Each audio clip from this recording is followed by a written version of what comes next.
Selamat pagi jemaat yang dikasihi oleh Tuhan. Kita bersyukur karena pagi hari ini kita boleh kembali datang menghadap hadirat Tuhan.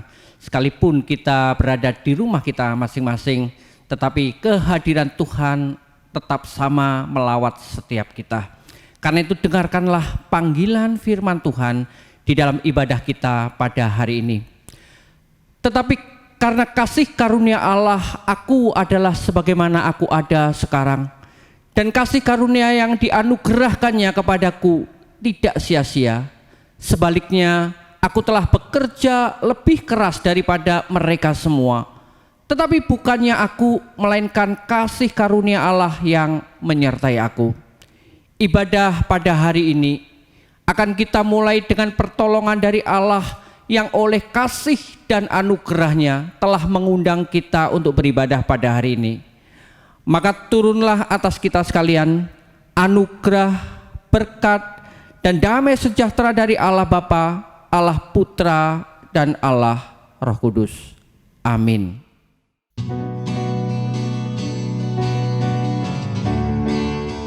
Bersyukur kita semua dapat kembali beribadah bersama meskipun kita di rumah masing-masing, tapi kita mau satu hati memuji dan memuliakan nama Tuhan. Mari kita bersorak-sorai untuk kemuliaan nama Tuhan.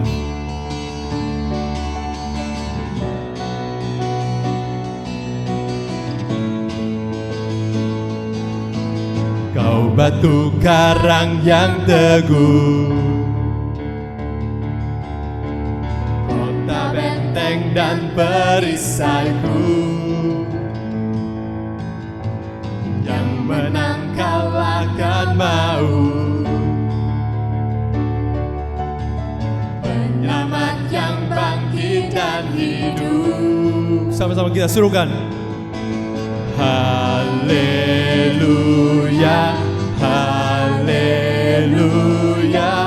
kekal mulia. Haleluya, haleluya, haleluya, dahsyat berkuasa. Bersorak, nyatakan Yesus kaulah Tuhan, kau Raja pemenang. Bersorak, masyurkan Yesus kaulah Tuhan, Juru Selamat dunia.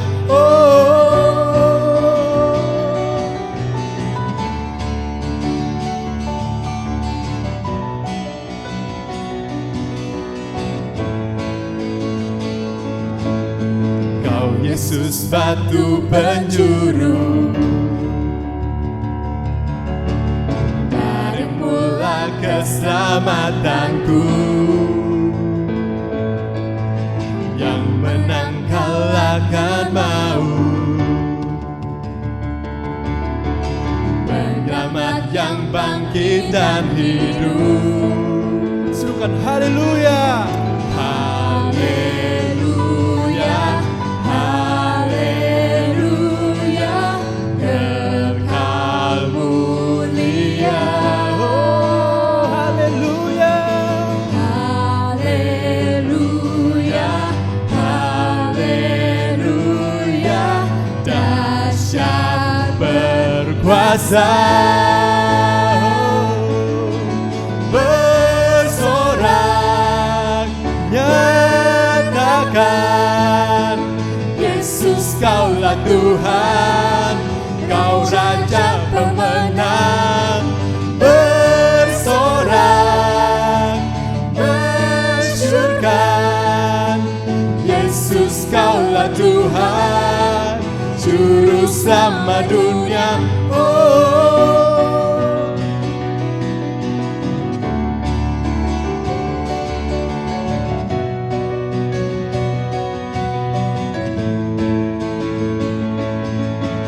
Agung dan perkasa, megah dan berjaya, Yesus Tuhan, Yesus Tuhan, tempat perlindungan, kubu bertahanan.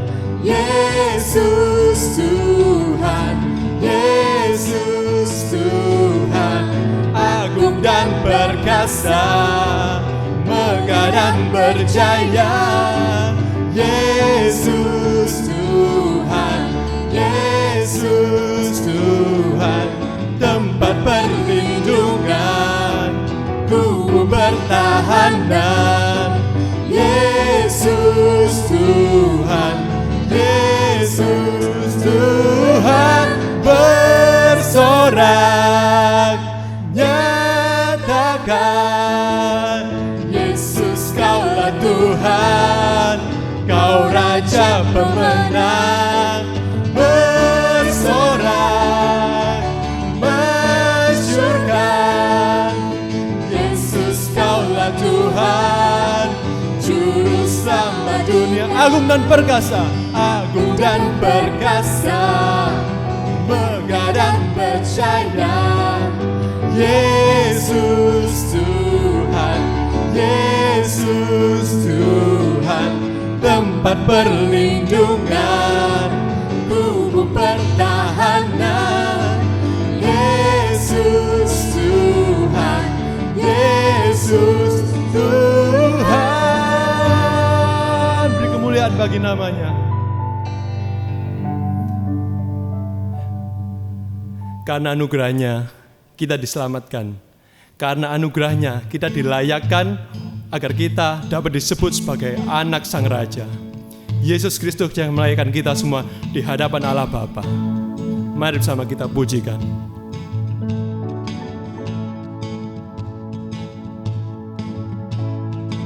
Siapakah diriku ini sampai Sang Raja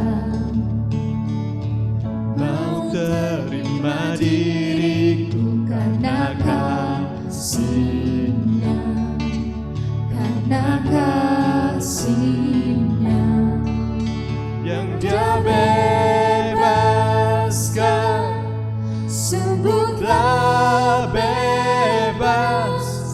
Akulah anak Sang Raja, merdeka oleh rahmat-Nya yang selamatkanku. Waktuku masih berdosa, Yesus berkorban bagi diriku yang Dia bebaskan, sungguh telah bebas. Akulah anak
mari kita serukan, ku dipilih. Ku dipilih, diselamatkan.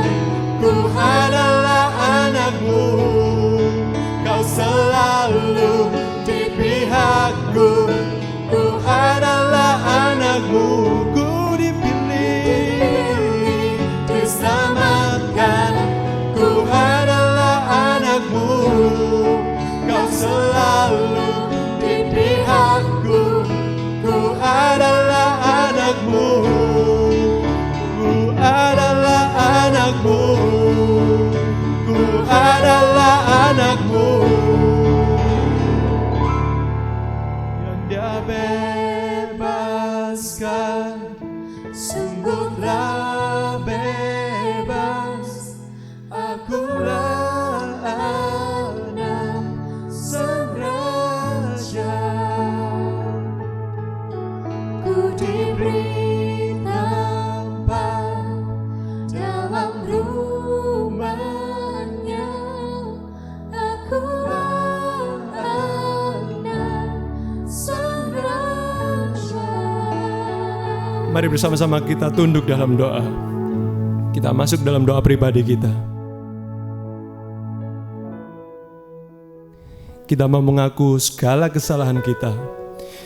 Dan saat yang bersamaan kita mau mengaku bahwa Tuhan, saya ini manusia yang lemah. Saya ini manusia yang pasti berulang kali jatuh dalam dosa yang sama. Tapi kami tahu ya Tuhan, Engkau Allah yang menerima kami apa adanya. Namun Engkau menaruh Roh Kudus dalam hati kami, agar kami diubahkan dan kami hidup tidak apa adanya, tapi kami hidup untuk menghidupi keselamatan yang telah Engkau berikan. Mari kita bersama-sama berdoa.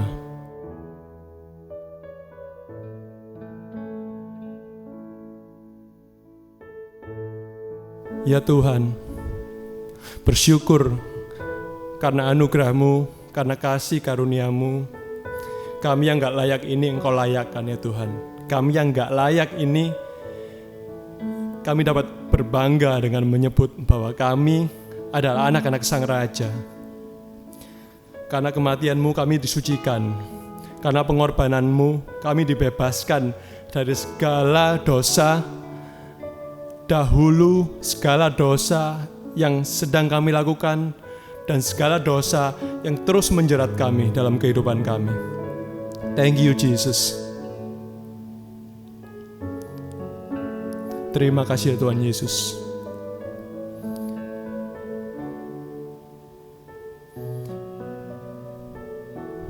Mari bersama-sama kita membaca satu ayat dari Kisah Para Rasul 13 ayat 38 dan 39. Jadi ketahuilah, hai saudara-saudara, oleh karena Dialah maka diberitakan kepada kamu pengampunan dosa. Dan di dalam Dialah setiap orang yang percaya memperoleh pembebasan dari segala dosa yang tidak didapat kamu peroleh dari hukum Musa. Dari sini jelas bahwa hukum Taurat itu menunjukkan bahwa kita manusia yang lemah, bahwa kita manusia yang rentan jatuh dalam dosa. Tapi di perjanjian baru, pada New Covenant, Yesus datang menjadi penyelamat sejati dalam hidup kita.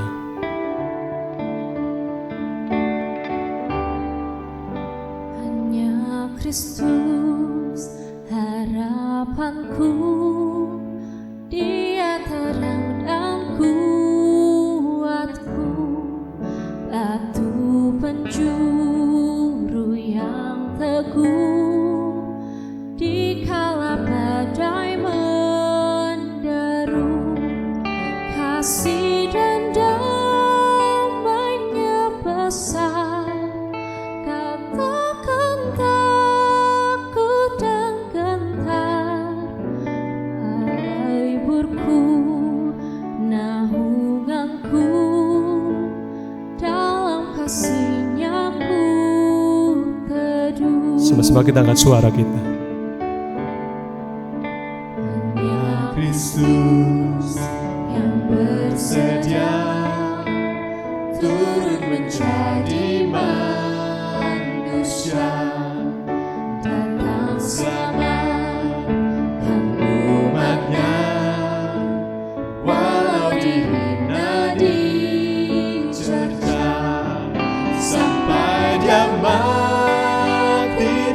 salib, menanggung murka ilahi, semua dosaku ditebus, karena matinya ku hidup.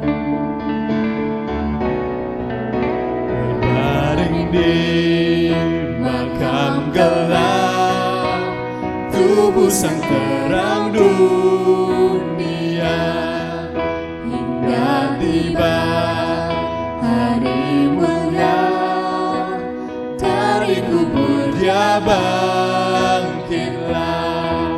bersama Yesus yang menang, dosaku hilang senangnya, dia milikku, ku miliknya, ditebus dalam darahnya. Dalam hidup ku tak sesal, dalam hatiku tak gentar, kuasanya tinggal dalamku, memandu hingga ajalku.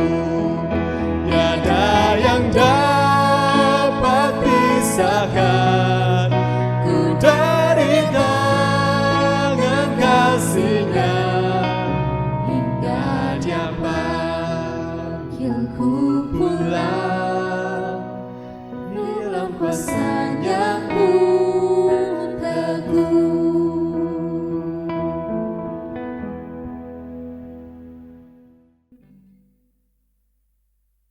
Karena Roh Kudus yang memampukan diri kita untuk terus dapat menghidupi keselamatan yang oleh karunia-Nya kita diberikan secara cuma-cuma.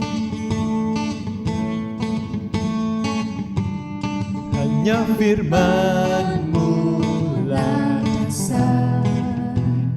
landasan hidup yang teguh, semua sabda-Mu sungguh benar, pancarkan kemuliaan penuh, hanya melalui iman, bukan dengan jasa kami.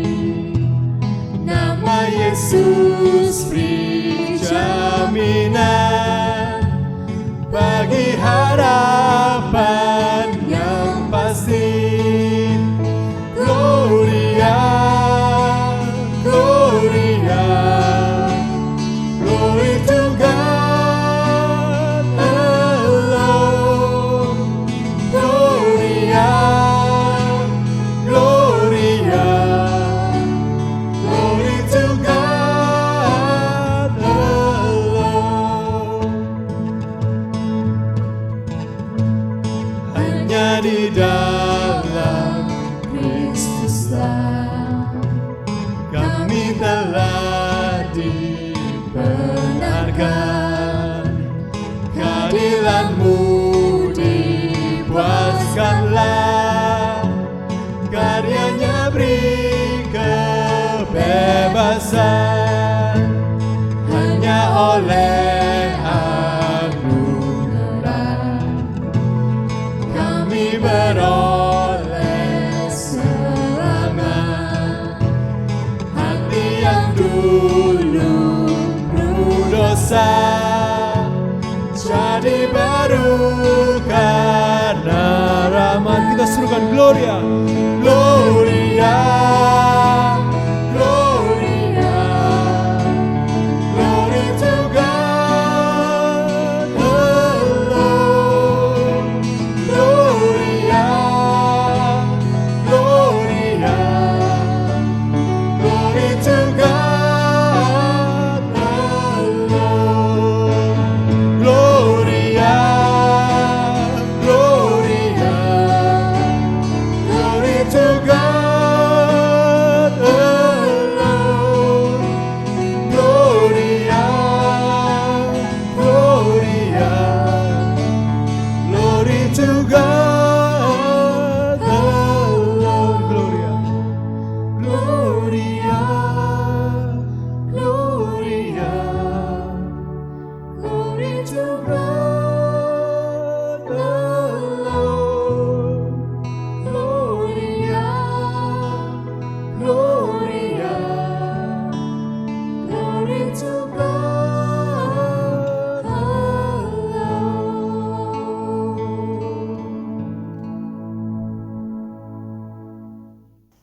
Mari kita berdoa.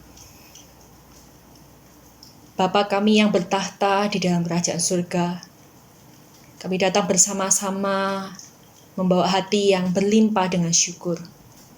Karena Engkau adalah Allah yang memanggil kami beribadah pagi ini. Engkau juga Allah yang berkenan menjumpai kami di dalam ibadah yang Engkau dirikan. Dan pada saat ini Engkau Allah yang berkenan berfirman kepada kami. Sekali lagi berfirman dan meneguhkan hati kami yang saat ini dipenuhi dengan berbagai-bagai pergumulan. Berbicara ya Tuhan kepada setiap kami, baik kepada hamba-Mu yang berbicara maupun kepada setiap jemaat-Mu yang ada di rumah masing-masing. Berbicaralah ya Tuhan.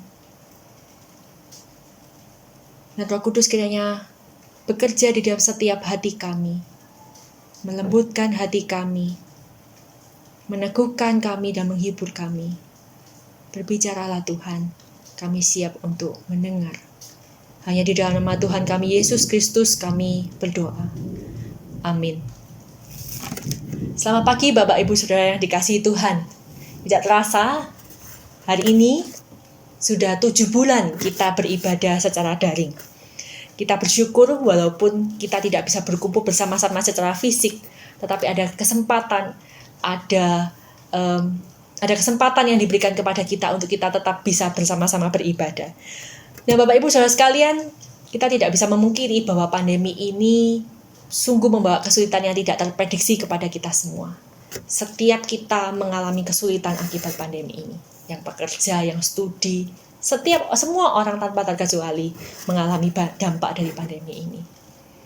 Dan yang tidak bisa dipungkiri lagi, pandemi ini memukul sektor ekonomi begitu kuat.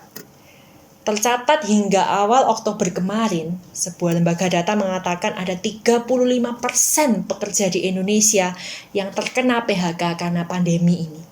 35%, jumlahnya kurang lebih 6 juta pekerja. Dan sisanya, pekerja-pekerja yang lain masih bisa bekerja, tetapi tentu pekerjaan mereka pun terdampak dan mengalami banyak penyesuaian yang tidak terelakkan.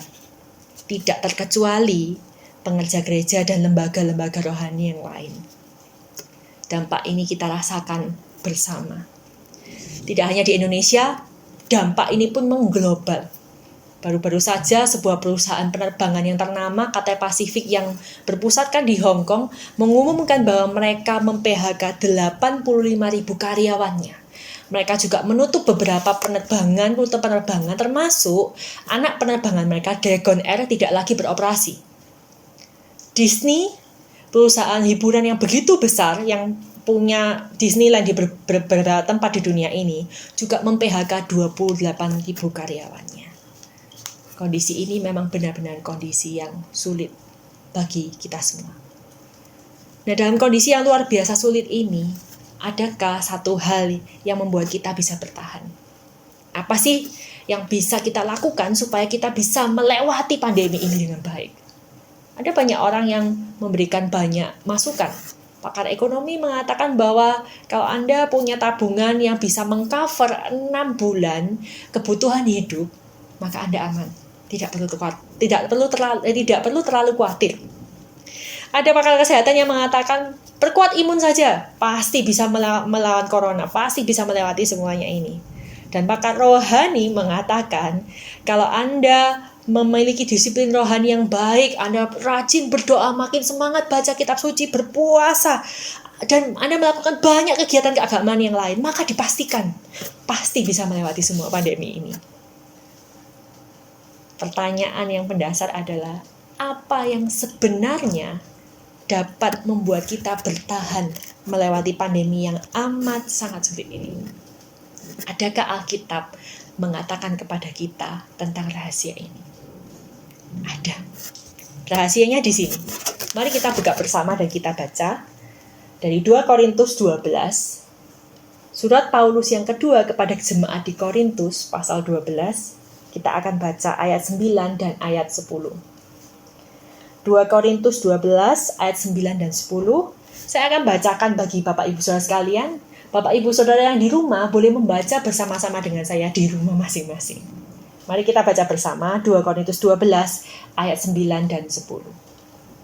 Tetapi jawab Tuhan kepadaku, cukuplah kasih karuniaku bagimu, sebab justru dalam kelemahanlah kuasaku menjadi sempurna. Sebab itu terlebih suka aku bermegah atas kelemahanku, supaya kuasa Kristus turun menaungi aku. Karena itu aku senang dan rela di dalam kelemahan, di dalam siksaan, di dalam kesukaran, di dalam penganiayaan dan kesesakan oleh karena Kristus. Sebab jika aku lemah, maka aku kuat. Sedemikian jauh kita membaca firman Tuhan pagi hari ini. Bapak Ibu Saudara sekalian, ketika Paulus menulis ini, dia dalam keadaan yang dia mengalami kesulitan yang sangat berat. Kita tahu bahwa sekalipun Paulus ada seorang yang hebat, rasul yang hebat, yang sukses, yang punya rekod pelayanan yang begitu luar biasa, dia pun menghadapi banyak penderitaan.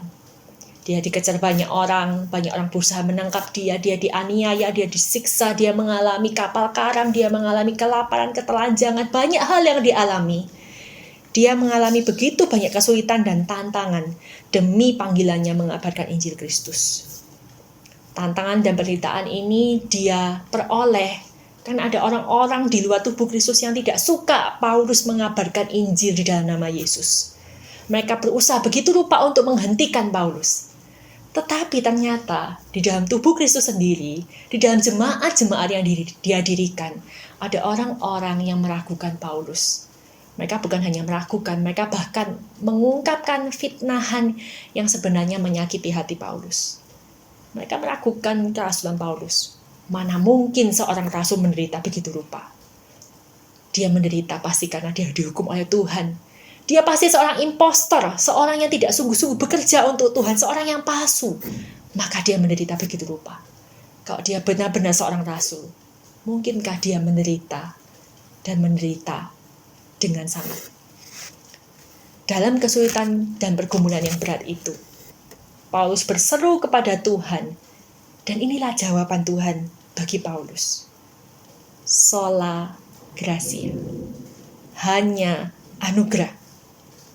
Allah berkata kepada Paulus, cukuplah kasih karuniaku, cukuplah kasih karunia anugerah Allah bagimu, bagi Paulus. Terjemahan The Message menuliskan, my grace is enough, it's all you need. Anugerahku cukup, cuma anugerah saja yang engkau butuhkan di masa yang sulit ini. Satu-satunya hal agar Paulus, agar umat Allah, agar kita semua dapat bertahan di dalam masa yang sulit ini adalah anugerah. Tidak ada jawaban yang lain. Hanya anugerah pemberian Allah ini yang dapat memastikan kita bisa tetap berdiri menghadapi badai kehidupan. Bapak Ibu Saudara, kita perlu ingat Paulus ini orang yang sukses, rasul yang sukses. Dia menangkan banyak jiwa, dia mendirikan banyak gereja, banyak jemaat. Dia bahkan berhasil mengkader beberapa orang muda yang kemudian dia utus untuk menggembalakan jemaat-jemaat ini. Dia orang yang sukses di dalam kacamata kita. Bisa saja dia berkata, oh enggak apa-apa ada kesulitan saat ini. Saya pernah gagal, saya pernah mengalami kesulitan, tapi toh saya juga mengalami kesuksesan. Enggak apa-apa ada kesulitan ini, nanti saya bisa sukses lagi. Paulus juga tidak berkata bahwa, ini kesulitan kecil dibandingkan dengan semua hal yang saya miliki. Saya punya begitu banyak karunia. Saya punya pengajaran yang begitu kuat. Bahkan saya pernah mendapat penglihatan yang begitu luar biasa. Diangkat sampai ke surga tingkat ketiga. Kalau Bapak Ibu baca di ayat 1 sampai ayat 6 di pasal 12 ini. Paulus punya banyak hal yang bisa dia banggakan. Yang bisa menghibur dia di dalam masa sulit ini. Tetapi bukan itu yang dia cari. Paulus mengamini dan mengimani janji Tuhan. Bahwa hanya anugerah yang dia butuhkan untuk dia bertahan di masa yang sulit ini.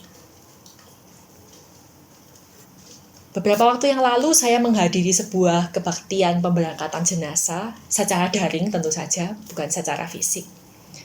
Yang meninggal adalah istri dari seorang rekan yang pernah melayani bersama dengan saya dalam sebuah event. Kami tidak kenal dekat, tetapi saya mengenal dia pernah bekerja sama dalam event itu. Saya pikir tidak ada salahnya untuk hadir.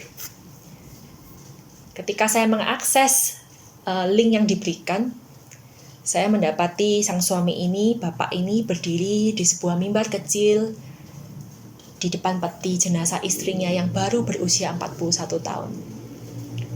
Dia menceritakan penyakit yang istrinya alami.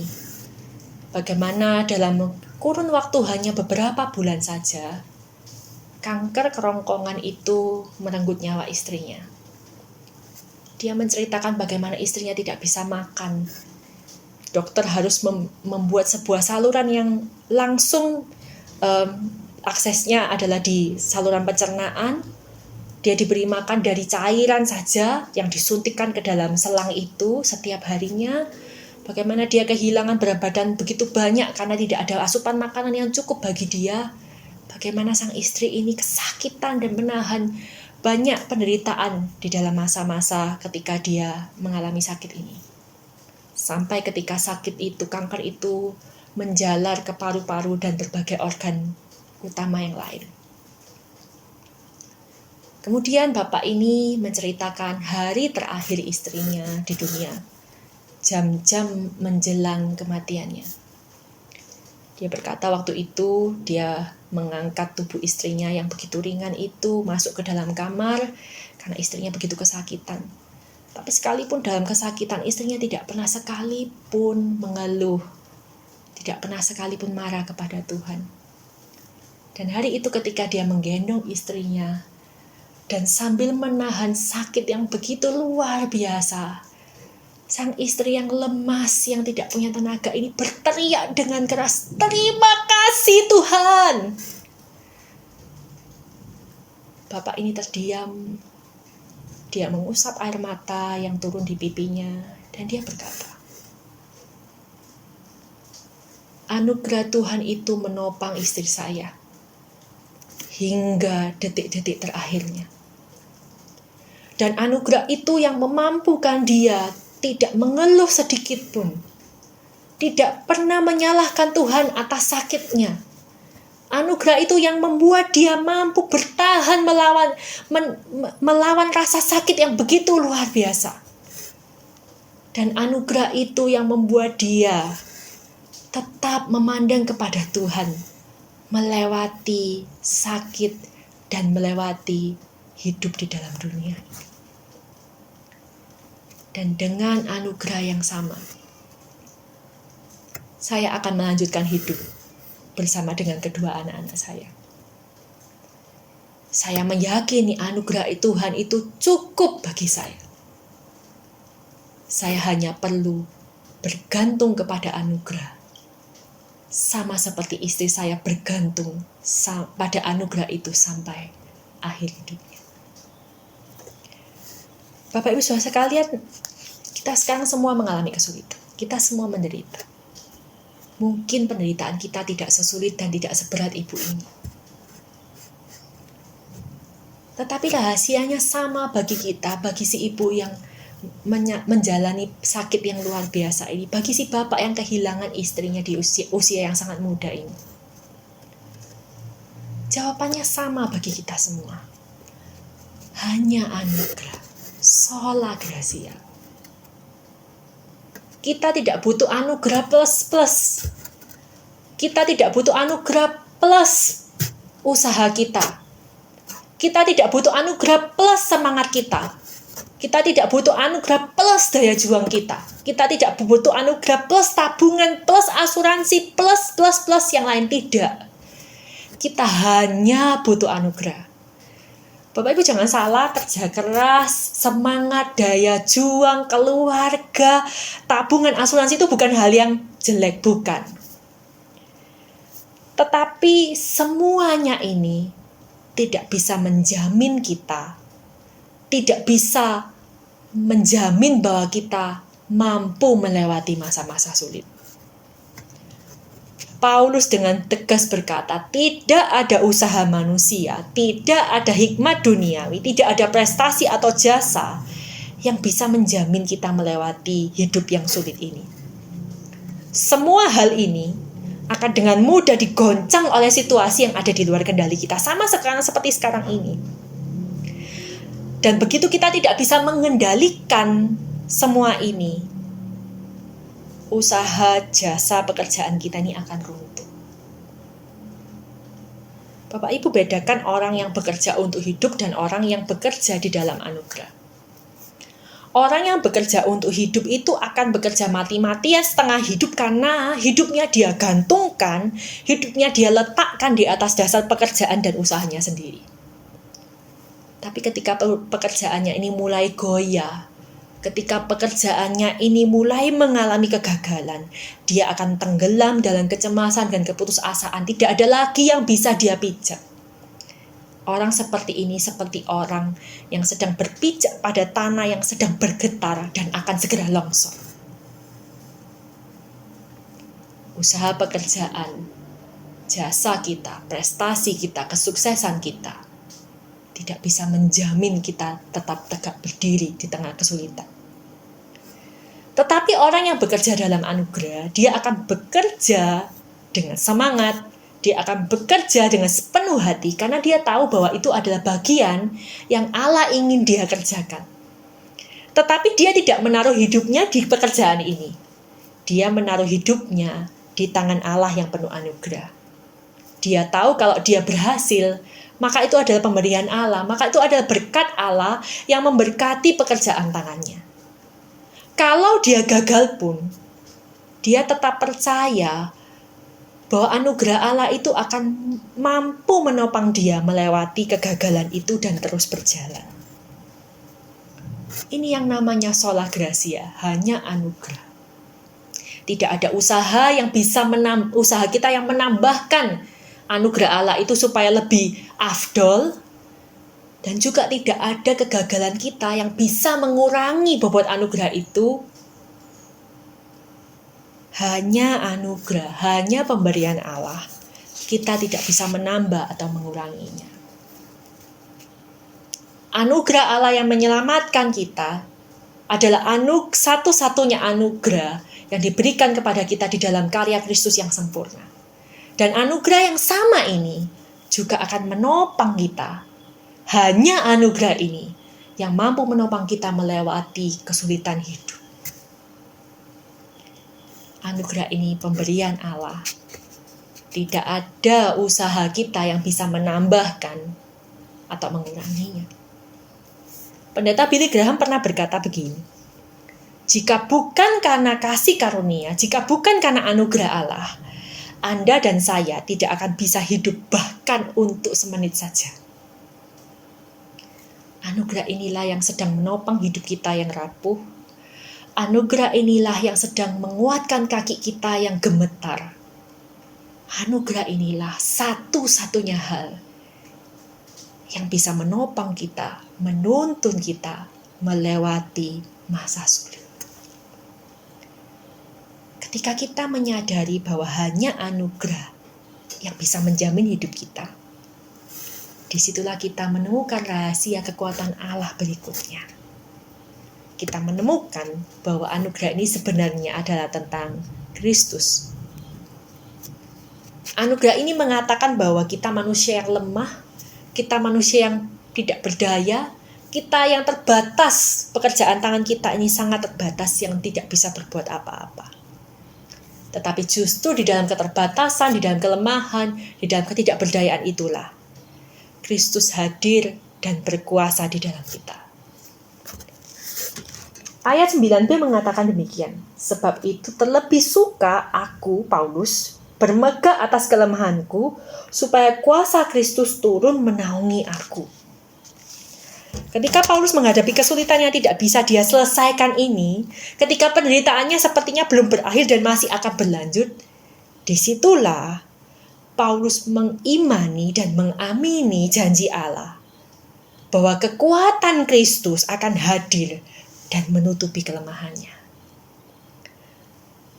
Bapak Ibu Saudara sekalian, pandemi ini seperti membangunkan kita dari mimpi indah yang begitu panjang. Kita selama ini hidup di dalam alam mimpi, melihat bahwa kita mampu bekerja dengan kedua tangan kita bisa hidup dengan baik, kita adalah manusia yang bisa berjuang begitu rupa dan mencapai kesuksesan. Tetapi pandemi ini membangunkan kita, dan kita terbangun melihat fakta bahwa kita tidak bisa berbuat apa-apa. Sekeras-kerasnya kita bekerja, situasi ini tidak bisa diubah begitu saja. Sekuat-kuatnya badan kita, virus yang kecil itu tetap menjadi ancaman. Kalau perusahaan besar seperti Cathay Pacific dan Disney saja bisa goncang dan mengalami kesulitan yang begitu rupa, apalagi remah rengginan seperti saya dan Anda. Kita dibangunkan kepada kenyataan bahwa hidup kita sedang diputar balikkan. Hidup kita sedang ditantang begitu rupa. Kita adalah manusia yang benar-benar tidak berdaya. Seketika orang-orang yang kita kenal, bahkan orang yang kita kasih, keluarga kita mungkin, kenalan kita, tabungan kita, kenyamanan hidup kita, dan semua hal yang selama ini kita nikmati dengan mudah, itu diambil begitu saja dari tangan kita. Namun berita baiknya bagi kita, kelemahan dan kefanaan hidup ini adalah ladang yang subur dan tempat yang sempurna untuk mengalami kehadiran dan kuasa Kristus. John Piper, seorang pengkhotbah, mengatakan demikian. God seldom calls us for an easier life, but always calls us to know more of Him and drink more deeply of His sustaining grace. Allah jarang sekali memanggil kita untuk menikmati hidup yang lebih mudah. Tetapi Dia selalu memanggil kita untuk mengenal Dia lebih dalam dan dipuaskan lebih lagi oleh anugerah-Nya yang menopang. Allah tidak memanggil kita untuk hidup yang serba mudah dan serba nyaman.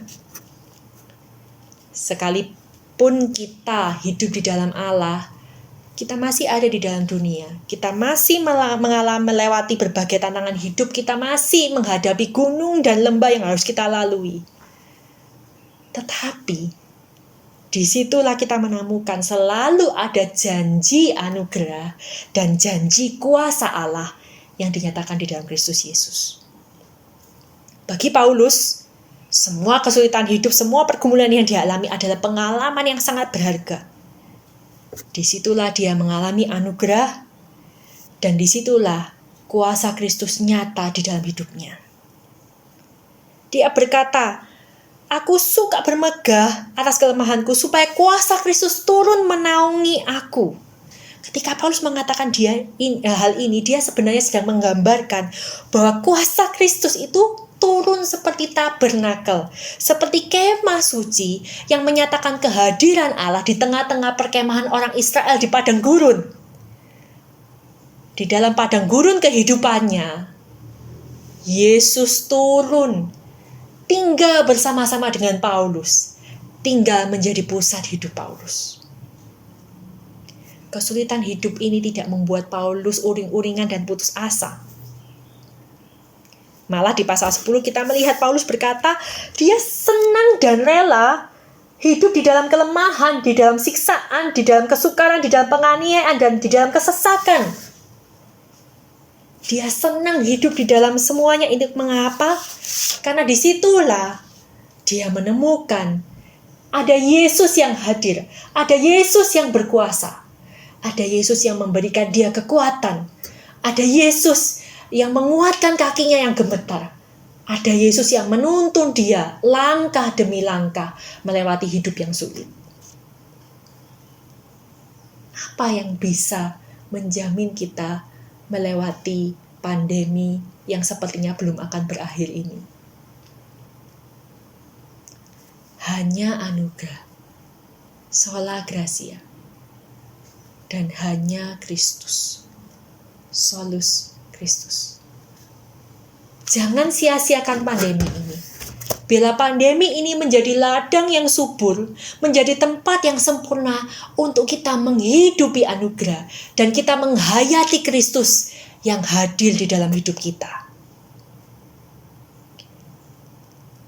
biarlah kita menggunakan pandemi dan masa yang begitu sulit ini untuk kita kembali lagi mengalami Allah. Kita kembali lagi mengalami tangan Kristus yang kuat yang menopang kita. Kita kembali lagi menghayati bahwa Kristus itu hadir dan Dia tidak pernah meninggalkan kita sendiri. Hanya dengan anugerah Allah, hanya bersama dengan Kristus yang hadir dan berkuasa, kita bisa melangkah dengan penuh harapan melewati pandemi ini. Hadapi corona, hidupi anugerah, dan hayati Kristus. Bapak Ibu Saudara sekalian, ketika pandemi ini mulai masuk ke Indonesia, kira-kira April awal, kami mendapat sebuah kabar bahwa salah satu sahabat kami divonis terkena kanker darah, leukemia, stadium awal. Karena ditemukan dengan cepat, maka dokter menyarankan segera lakukan kemoterapi. Dan karena dia adalah seorang warga negara Malaysia, dia memutuskan untuk kembali ke Malaysia dan mendapat perawatan di sana. Karena waktu berpacu begitu cepat dan saat itu penerbangan mulai dihentikan satu demi satu, maka dia bersama dengan suaminya pergi ke Jakarta untuk kemudian mengejar pesawat terakhir yang pergi ke Kuala Lumpur. Dan ketika mereka berada di Jakarta, mereka menemukan bahwa sang suami tidak bisa pergi. Hanya dia yang bisa pergi berbekal dengan surat keterangan medis dokter dan kewarganegaraan Malaysianya untuk kembali pulang dan mendapat perawatan di sana. Saya tidak bisa membayangkan apa yang dia alami saat itu. Di dalam kelemahan tubuhnya, di dalam dia masih berusaha memproses vonis dokter dan berusaha membayangkan apa pengobatan yang akan dia alami. Dia berangkat sendiri, seorang diri, menuju Kuala Lumpur. Di sana dia tidak dijemput oleh keluarga, tetapi karena protokol kesehatan, rumah sakit mengirimkan ambulan menjemput dia. Dia harus dikarantina selama 14 hari, mengikuti protokol dan tes corona yang diharuskan oleh dokter di sana, oleh pemerintah. Dan segera setelah dia dinyatakan negatif, barulah dia bisa melanjutkan pengobatan leukemianya. Tapi tetap dia menjalaninya seorang diri, tanpa satu keluarga pun yang bisa menemaninya karena kondisi pandemi saat itu. Nah, suatu kali dia berbagi bersama dengan kami, dia mendapat kemoterapi yang kesekian sekali. Dan dia menemukan setelah kemoterapi itu, saat dia berbaring di ranjang rumah sakit itu, dia mencium bau yang sangat menyengat, yang bukan hanya ada di hidungnya, bahkan bisa dia rasakan di mulutnya. Dia bertanya kepada dokter, kok ada sesuatu yang aneh, dia minum air, dia melakukan segala cara, bau itu, rasa itu tidak hilang. Kemudian dokter berkata, itu adalah salah satu efek dari pengobatan kemoterapi yang dia terima. Dia harus berusaha menerimanya saja, tidak ada yang bisa dilakukan. Malam itu ketika dia berusaha memejamkan mata, berusaha beristirahat, bau dan rasa yang aneh itu kembali menyerang. Sangat tidak nyaman baginya. Lalu dia berkata, apa yang harus kulakukan ya, supaya bau-bau ini hilang? Dan di sanalah dia merasa bahwa ada satu dorongan di dalam hatinya yang berkata, dan dia meyakini itu dari Allah. Dorongan itu berkata, berdamailah dengannya. Berdampinganlah dengannya. Nikmati saja, rasakan saja. Dan dia berusaha merasakan, dia berusaha berdamai dengan rasa dan bau yang aneh itu. Dan dia mendapati bahwa bau dan rasa itu semakin menjadi-jadi. Semakin membuat tidak nyaman. Tetapi justru di dalam ketidaknyamanan yang semakin menjadi itulah, dia juga merasakan kehadiran Allah yang luar biasa. Dia bisa merasakan damai sejahtera yang luar biasa yang tidak pernah dia rasakan sebelumnya. Dan dia menulis demikian. Kemudian saya merenungkan penderitaan yang dialami oleh Tuhan Yesus. Penderitaan yang dialami oleh banyak orang Kristen untuk melakukan pekerjaan Allah. Saat itulah Allah mengubahkan penderitaanku menjadi anugerah. Sebuah anugerah yang menjamin bahwa Bapa Surgawi itu hadir bersama dengan anaknya yang sedang menderita. Allah kita adalah Allah yang perkasa dan Allah yang berdaulat. Tetapi Dia juga adalah Allah yang penuh kasih dan Allah yang penuh anugerah, yang berjalan bersama-sama dengan saya. Di dalam penderitaan, hanya anugerah Allah yang bisa menjamin kita. Hanya anugerah Allah yang bisa menopang kita. Dan hanya kekuatan dari Kristuslah yang bisa mengokohkan kaki kita, yang bisa menegakkan langkah kita, berjalan maju bersamanya, melewati penderitaan. Mari kita berdoa.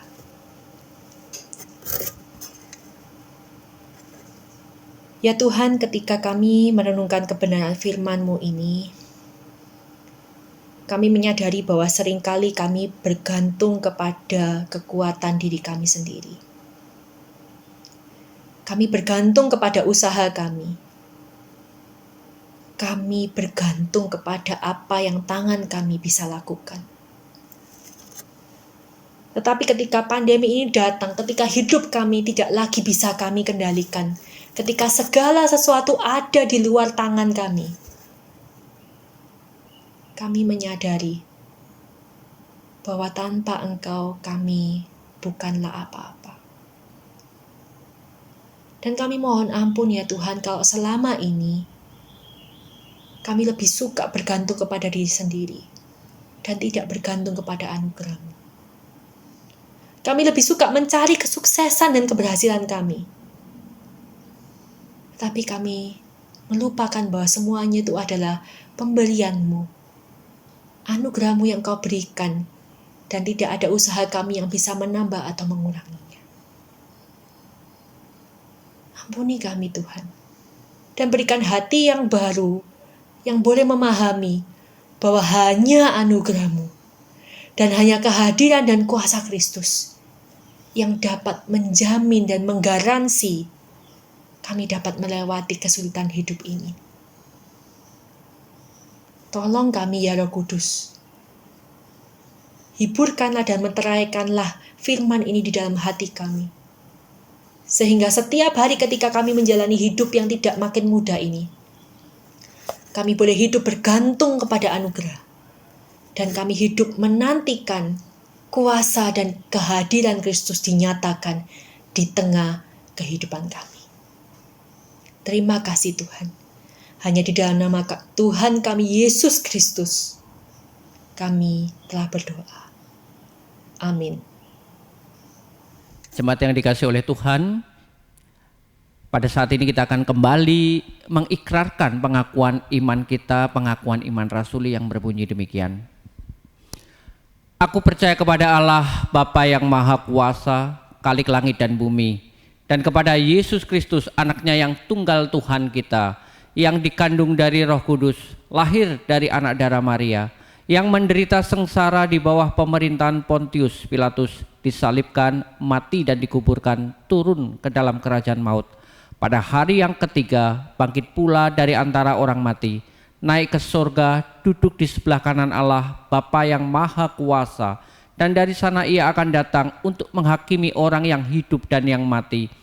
Aku percaya kepada Roh Kudus, gereja yang kudus dan am, persekutuan orang kudus, pengampunan dosa, kebangkitan orang mati, dan hidup yang kekal. Amin. Kita akan menaikkan beberapa pokok doa syafaat pada saat ini. Saya akan menuntunnya di dalam doa, dan silahkan Bapak Ibu jemaat sekalian mengaminkannya di rumah masing-masing. Bapa di dalam surga, kami bersyukur untuk saat ini. Karena kembali ya Tuhan, di momen hari reformasi, kami diingatkan oleh kebenaran firman Tuhan yang sudah kami dengar pada saat ini.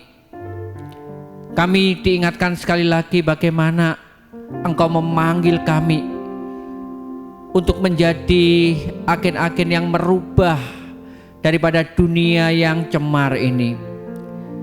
Kami bersyukur ya Tuhan, Engkau memperbaharui iman kami dari waktu ke waktu melalui kebenaran firman-Mu yang terus menjadi pijakan di dalam kehidupan iman kami. Tuhan, biarlah kebenaran firman itu hidup dan boleh kami lakukan dalam aktivitas kami sehari-hari, sehingga pengetahuan kami bukan hanya bertambah-tambah tentang firman Tuhan yang kami baca, kami renungkan, bahkan kami dengar setiap minggunya, tetapi firman Tuhan itu boleh menjadi satu rema dalam kehidupan kami, berubah dan mempengaruhi perilaku, pikiran, perkataan, perbuatan kami, sehingga nama Tuhan dimuliakan melalui perubahan yang terjadi dalam diri kami. Kami bersyukur sekali lagi ya Tuhan, Engkau memilih kami menjadi anak-anak-Mu, supaya setiap kami boleh Tuhan pakai untuk membawa banyak orang yang belum mengenal Tuhan berjumpa dengan Sang Penyelamat Yesus Kristus itu. Gerakkan hati kami ya Tuhan untuk boleh menghidupi kebenaran firman-Mu, khususnya di tengah masa yang sulit yang Tuhan izinkan melanda dunia bahkan negeri ini. Biarlah kami boleh menjadi pendengar firman Tuhan tetapi juga pelaku yang baik, menjadi pelaku daripada firman Tuhan yang sudah mendorong kami untuk melakukan apa yang Tuhan kehendaki, meringankan pergumulan daripada orang-orang yang ada di sekeliling kami, mendoakan mereka, bahkan juga terus mendampingi rekan-rekan jemaat, bahkan saudara-saudara kami yang sedang bergumul di dalam kesulitan yang Tuhan izinkan ini. Biarlah itu ya Tuhan boleh membuka orang-orang yang ada di sekeliling kami juga berjumpa dengan Tuhan. Terima kasih sekali lagi, jikalau kami boleh menjadi anak-anak-Mu, membawa terang-Mu yang menyatakan kasih setia-Mu, sehingga boleh dirasakan oleh orang-orang yang ada di sekeliling kami ini. Kami juga bersyukur untuk negeri ini ya Tuhan, yang terus Tuhan sertai di dalam masa-masa yang sulit ini. Bersyukur untuk presiden kami yang sudah memberikan tenaga, waktu, pikirannya untuk kemajuan bangsa ini. Sekalipun disalah mengerti, bahkan banyak orang-orang yang berusaha untuk menjatuhkan kepemimpinannya. Namun kami tahu dan percaya ya Tuhan, bahwa Engkau akan membentengi setiap anak-anak-Mu yang takut akan Tuhan, bahkan melalui orang-orang yang Tuhan persiapkan membawa perubahan bagi negeri ini, supaya banyak orang juga melihat campur tangan Tuhan yang membawa negeri ini menjadi satu negeri yang jauh lebih baik lagi. Bersyukur untuk presiden yang begitu baik yang Tuhan tempatkan memimpin negeri ini. Terima kasih ya Tuhan. Sekali lagi kami menyerahkan pergumulan doa kami ke dalam tangan-Mu, dan Tuhan jawab seturut dengan waktu yang Tuhan kehendaki. Ini doa kami di dalam nama Tuhan Yesus, kami bersyukur dan berdoa. Amin. Puji syukur untuk firman Tuhan yang telah kita dengarkan, agar semakin menguatkan kita untuk hidup dalam terang kasih Kristus. Tiba saatnya kita memberi, bukan untuk kita mendapatkan berkat yang lebih daripada Tuhan, tapi sebagai respon kita atas kasih karunia-Nya dalam hidup kita. hiasi kehidupanku dengan kemurahan-Mu. Kau rancangkan masa depanku penuh dengan harapan. Aku ada saat ini, semuanya karena kasih-Mu. Aku hidup hari ini, semua berkat kemurahan-Mu. Terima kasih Yesus, Engkau sangat baik, teramat baik bagiku.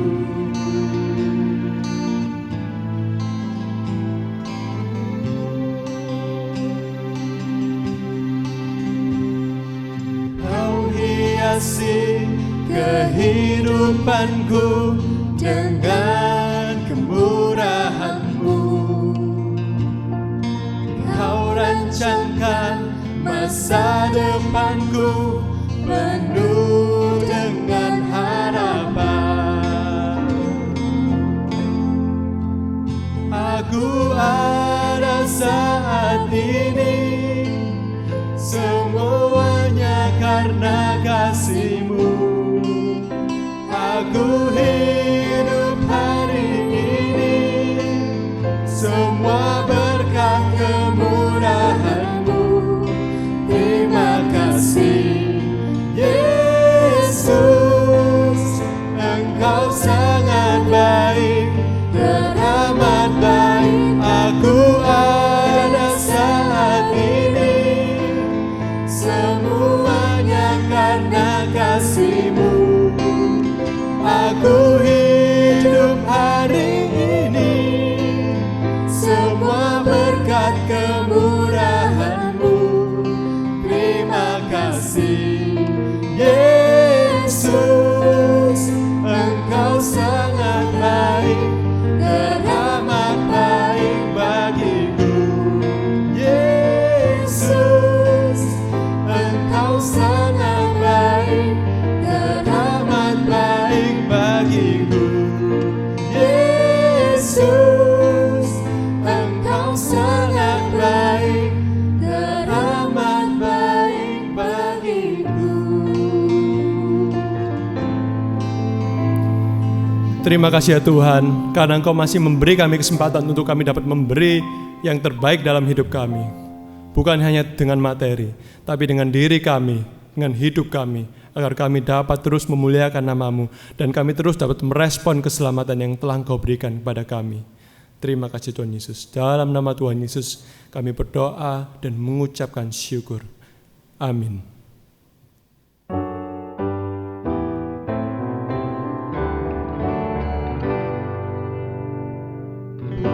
Puji Allah Bapa Putra, puji Allah Roh Kudus, ketiganya yang esa.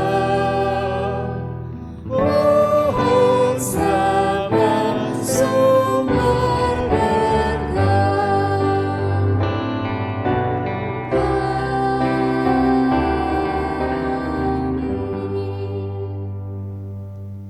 Jemaat yang dikasihi oleh Tuhan, biarlah firman Tuhan yang kita dengar boleh kita simpan, kita lakukan sehingga perilaku kehidupan kita berubah dan menyenangkan hati Tuhan. Saat ini terimalah berkat yang Tuhan sediakan untuk kita. Tuhan memberkati dan melindungi engkau. Tuhan menyinari engkau dengan wajah-Nya dan memberi engkau kasih karunia. Tuhan menghadapkan wajah-Nya kepadamu dan memberi engkau damai sejahtera. Mulai saat ini sampai Maranatha, Tuhan datang kedua kali. Amin. Amin.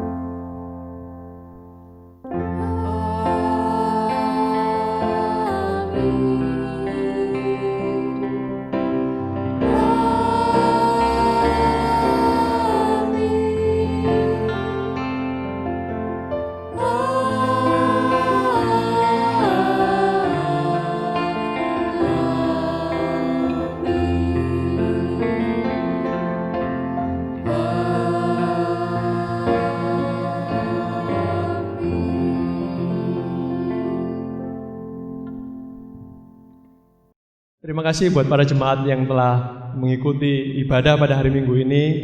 Kami harap kami dapat berjumpa saudara-saudara sekalian di channel YouTube yang sama GKKA Surabaya. Shalom jemaat yang saya kasih dalam Tuhan.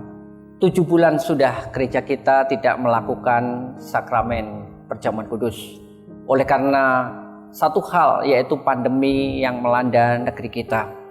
Namun mulai awal bulan depan, tepatnya tanggal 1 November, gereja kita akan kembali membuka dan melaksanakan sakramen perjamuan kudus itu. Sakramen perjamuan kudus merupakan satu ketetapan yang diberikan Allah kepada umatnya, sebagai tanda yang terlihat dari janji Allah yang tidak terlihat. Karena melalui sakramen perjamuan kudus ini kita diingatkan akan anugerah Allah melalui karya keselamatan yang sudah dikerjakannya di atas kayu salib untuk kita. Dan melalui sakramen perjamuan kudus ini kita juga bersama-sama boleh semeja dengan Tuhan kita untuk boleh menikmati persekutuan yang Tuhan sendiri adakan. Dan saya percaya kita rindu iman kita kembali diteguhkan melalui penerimaan roti dan anggur yang melambangkan tubuh dan darah Tuhan, dan di sana ada kuasa Tuhan yang memperbarui iman kita. Karena itu, kembali di dalam masa pandemi ini, kita memikirkan untuk mengadakan sakramen ini walaupun secara virtual, namun kita akan tetap bisa bersama-sama melakukannya secara korporat waktu yang ada. Karena kita tahu bahwa perjamuan ini bukan bersifat individu, melainkan kebersamaan kita sebagai tubuh Kristus untuk boleh menikmati persekutuan bersama dengan Tuhan Allah kita. Karena itu, mari kita kembali menyiapkan hati kita, menyiapkan diri kita dengan baik untuk boleh mengikuti perjamuan kudus ini. Perjamuan kudus ini akan dilakukan hanya satu kali di dalam ibadah yang diadakan, yaitu pukul 7.30 pagi. Karena itu saya menghimbau setiap jemaat untuk boleh memperhatikan waktu dengan baik dan mengikuti perjamuan kudus ini bersama-sama. Perjamuan kudus juga gereja juga akan menyediakan roti dan anggur dan akan didistribusikan di dalam 3 tempat yang dapat Bapak Ibu catat. Yang pertama di barat akan disediakan di rumah Diaken Ivan Winarto. Di timur akan disediakan di rumah Diaken Hartono Aji. Sementara di tengah Bapak Ibu dapat mengambil di gereja setempat. Oleh karena itu, biarlah dengan tempat-tempat yang disediakan ini akan memudahkan Bapak Ibu untuk boleh memilih tempat yang terdekat di dalam mengambil roti dan anggur ini. Khusus bagi Bapak Ibu yang berusia lanjut atau lansia, jikalau tidak bisa mengambil, silakan menghubungi TU gereja, meninggalkan nama, nomor telepon yang ada, maka gereja yang akan mengatur pendistribusiannya. Dan biarlah perjamuan kudus ini menjadi satu momen yang kembali meneguhkan iman kita di masa-masa pandemi yang sulit ini. Tuhan Yesus memberkati setiap kita. Amin.